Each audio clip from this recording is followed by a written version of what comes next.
8 గంటలకు మొదలు పెడితే 9 గంటలు అంటే సుమారుగా సాయంత్రం 5 గంటలకి. సో 3:30, 4కి ఈవీఎం కౌంటింగు, 5 o'clock అంతా పోస్టల్ బ్యాలెట్ కౌంటింగ్ కంప్లీట్ చేసుకోవచ్చని మేము అంచనా వేసుకొని ఆ విధంగానే ట్రైనింగు ప్రిపరేషను చేసుకోవడం జరుగుతుంది.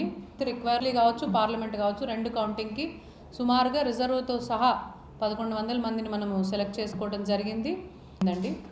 మీ ద్వారా నేను ఏజెంట్లకు కానీ మా స్టాఫ్ అందరికీ కానీ చెప్పేది ఏమిటంటే, mobile phones are strictly not allowed అండి.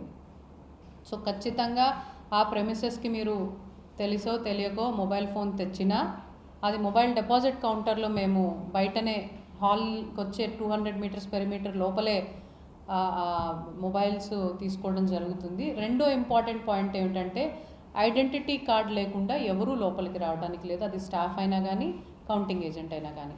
పోస్టల్ బ్యాలెట్ ఫర్ పార్లమెంట్ అంటే కర్నూలు